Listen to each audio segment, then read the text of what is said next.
and Bhakti movement. Yeah. And how did that affect the society?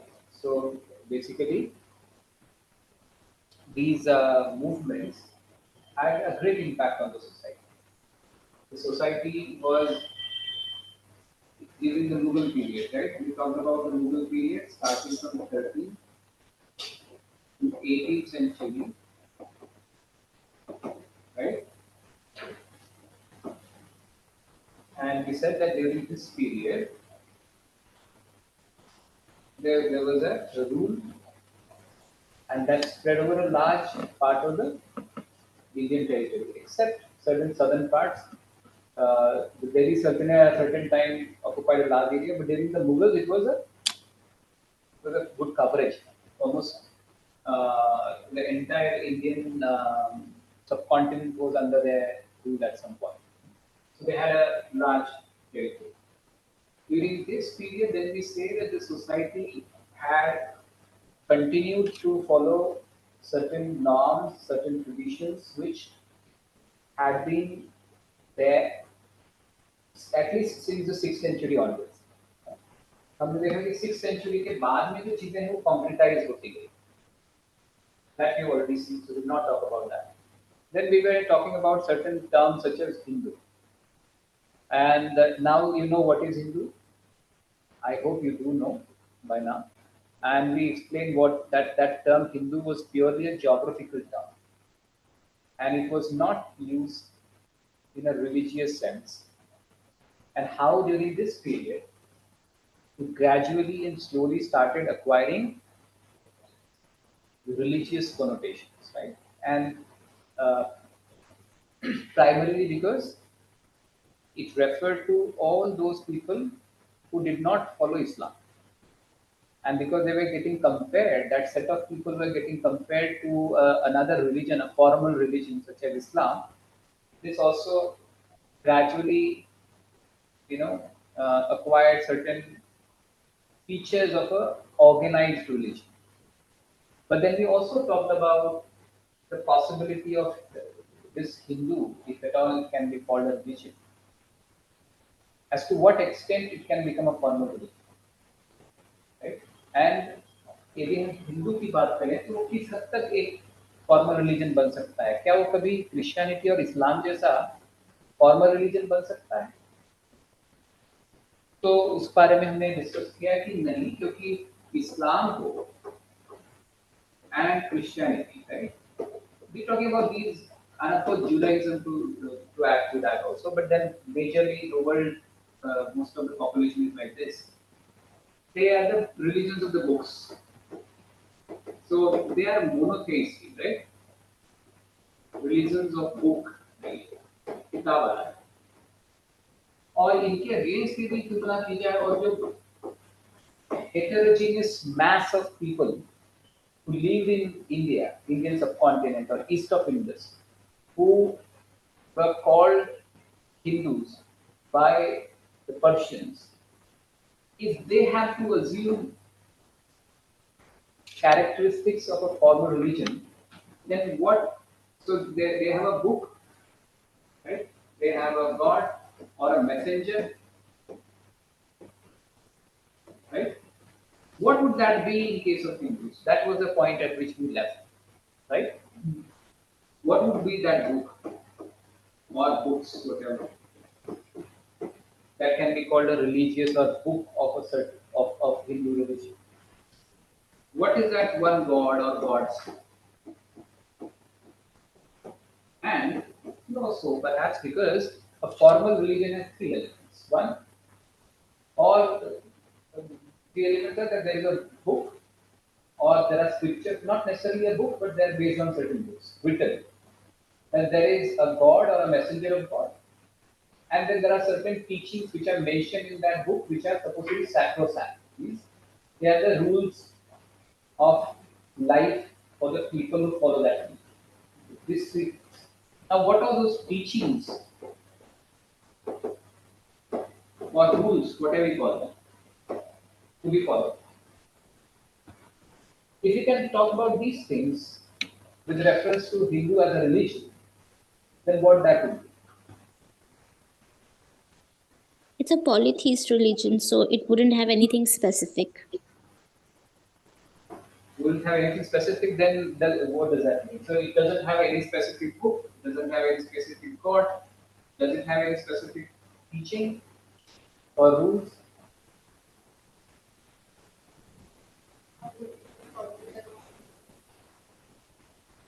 Hmm. Right, so you're very right. So the answer to this is there's no one book, there are a number of books. Right? So number of books there. But then let us try and come up with those books if it is possible to do that. So let's discuss it. It's not. I mean, I just because this is not something that you will have to memorize, and it's not a set of facts that you have to memorize. You have to understand the Indian society in its in its depth and with complete clarity. So there's no one single book, but then we said that Hindus basically is what? Various traditions, right? Such as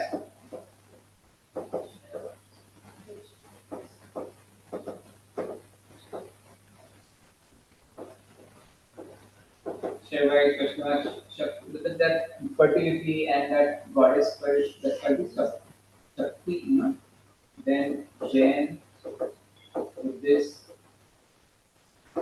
animists.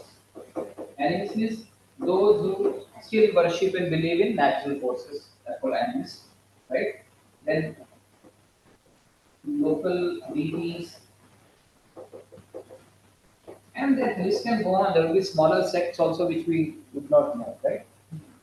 And of course, we know that there are certain elements of other philosophies also, such as Tantra. Tantra had also come. So these So, very. so there is some echo. The sound is not very clear. Sorry, I have not even put this.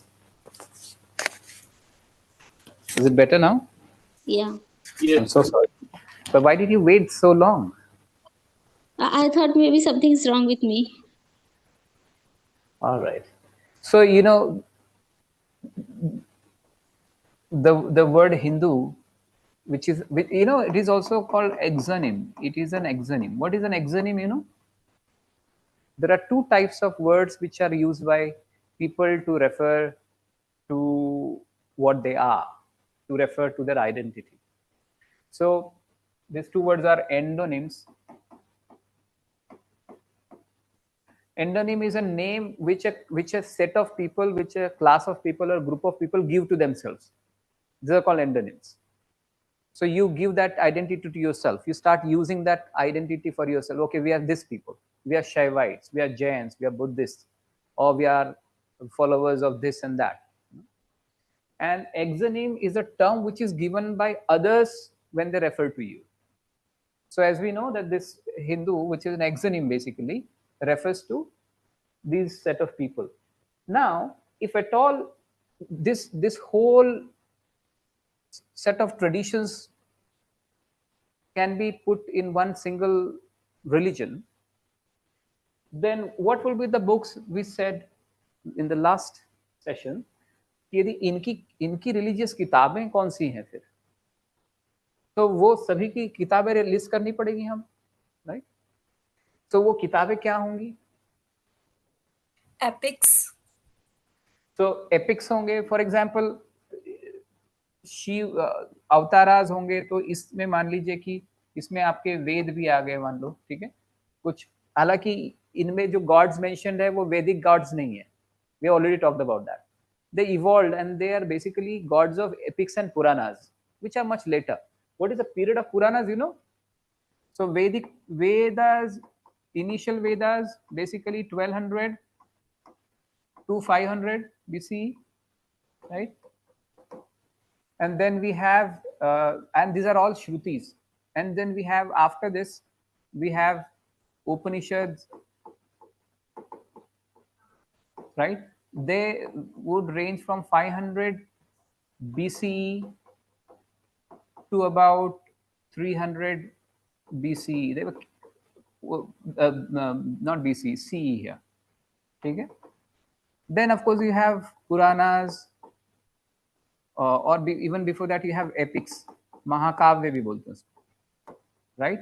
These were basically from 100 BC to about 500 CE, right? And then you have Puranas also. Puranas written as late as 12th century. Some of the Puranas are still being written. So that's a continuous process that goes on. तो हम ये कह सकते हैं कि ये भी है, पुरानाज है, right? Then okay, we cover that. और वैष्णवाइट्स के अपने पूरा एक reincarnation का set of books है, right? Then we have Shakti movement का पूरा चीजें, right? तो इनकी भी आएगी, फिर जैन के भी आएंगे. Jain have their own philosophy and literature and teachings. Buddhism भी आएगा, right? Then what? Animism भी आएगा. Animism पर यदि किताबें हैं तो, but we don't get many books on that. So this list will go on like that. So it will be a again long list of books. Sir, the local folks will be counted in these books. If there are books referring to them, then why shouldn't you actually count them in? That is the main question, right? Okay. So you will not find books on animism which are of national character or spread over or very well known. They're not very well known in that sense. But you would definitely find books written by regional authors, based on their own understanding of that sect or that tradition, right? The entire so if you see that, this whole long list. Similarly, gods. So we'll not talk about that, but it will be a long list. So how many gods? Pretty long list. So it's a long list. We can't even talk about it, right? Now, what is about teachings and rules for life? Manusmriti, what is that? Manusmriti. So if Manusmriti is there, then what does it refer to? Written by Manu? Correct, but that covers which part of this? Manusmriti is Vedas. basically codification of what is given in Vedas. Teachings by monks or Buddhism. Teachings of monks. But it's So- not Buddhism. No, but Buddhism does count here, na? So you'll have to be teachings of what are there in Vedas, what are there in Puranas, what is there in Vaishnavism, right? What is there in Jainism, right? All that will come. The Jain Agam Sutra, and Agams, now that's a new term to understand, but they would also come in here. Then teachings of the followers of Shakti cult, they will also come here. All these teachings. Now, what are these teachings actually? Philosophy. No, not in that sense. What are those teachings? Tell me a few things which they stand for. So basically, to establish a Oh. social order, maybe respecting parents and all these things.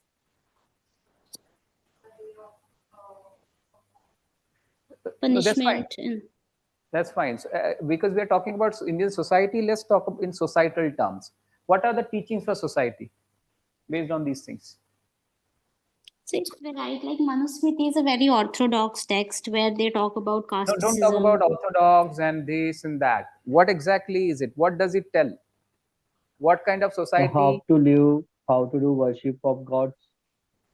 Sorry? Sir जीना कैसा है, पूजा पाठ कैसे करनी है. हाँ, वो तो क्वेश्चन ही हुए.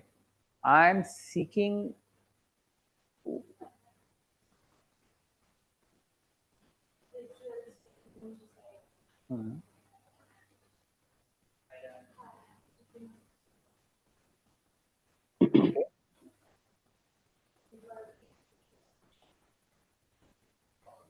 how to maintain that current state of living at Okay. that period. Okay, so what you said, I mean, it is covering the whole range, right? So what does that mean? For example, if you again you're saying orthodox, does that mean that what are the teachings of Manusmriti about society? It talks about certain philosophical aspects which are metaphysical, but leave out metaphysical for a while and then focus about society, which are taken by the society in its practice. What are those features? So it is. The caste system, marriages, and It talks everything. about Varna system, right? Yeah, caste system, Varna Varna system. division. It also talks, and then we have caste system here, which developed later. These are the features of society. Sir, There, monarchy, like king and everything. okay, monarchy, for example, right? What else? Endogamy. Endogamy is there. So it teaches patriarchy. Patriarchy. What else? But is Manusmriti, this is okay, you're fine, okay, we're listing about Manusmriti. What about Vaishnavism? What does it teach? What are the fundamental teachings? Let's put them together. Egalitarianism. Maybe. Vaishnavism. Egalitarianism. The avatars of Vishnu and accepting absolute reality. Okay, so absolute reality, what is that? We don't know, but avatars, worshipping avatars. So basically, Vaishnavism brings in two elements. Basically, avatar. Avatar also means rebirth, right? Soul. These things are there also. Belief in a soul and rebirth. These are two important elements, right? Then go to Jain. Minimalistic. What is minimalistic? But Jain bring in most important thing is non-violence. Isn't that teaching? Right? Then it's about Aparigraha.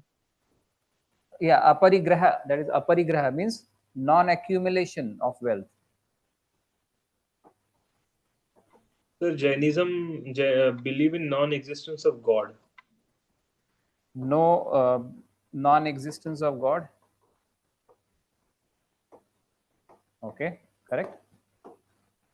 Because Tirthankaras are not supposed to be God. They are the guides, basically. Huh? No concept of heaven and hell. No life after death. Self-discipline and lifestyle. Hmm? Self-discipline and lifestyle. No life after death. Believing in consciousness. Okay. Some of these, let's not list all of them. Buddhists. Believing in subconsciousness. Subconsciousness. Anyway, non-violence common, but they also talk some of the teachings of Buddhism. Other than that, most of them are common. But other than that, also they talk about what? This also Jainism also talks about equality. Equality, for example, Jainism also talks about that equality. So the 5 precepts of Buddhism. 5 precepts of Buddhism, most of them are common here, right? Non-violence is one of them. Stealing and sexual misconduct is different. So basically, can we say ethical aspects? Huh? Right? Ethical aspects, it talks about that. It also, ethical aspects meaning not lying, for example. That is not really talked about much anywhere else. So we just to ethical aspects would be not lying, for example. or it would be about not stealing, for example, right? It would be So about the teaching of sufferings. no consumption of intoxicants, for example. These are some of the teachings, right? Now, just have a look at all these teachings of. Now, we have not even talked about all of them. We have not even talked about Shakti, Tantra, all those things. What kind of picture does it paint? Only this much.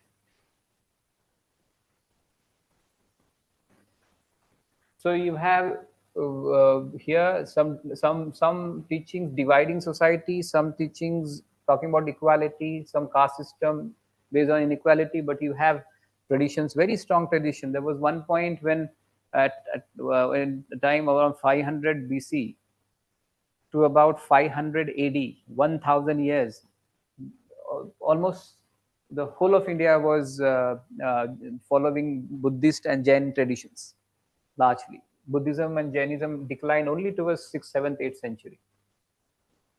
So that 1000 years, the society was not always dominated by caste system and varna system.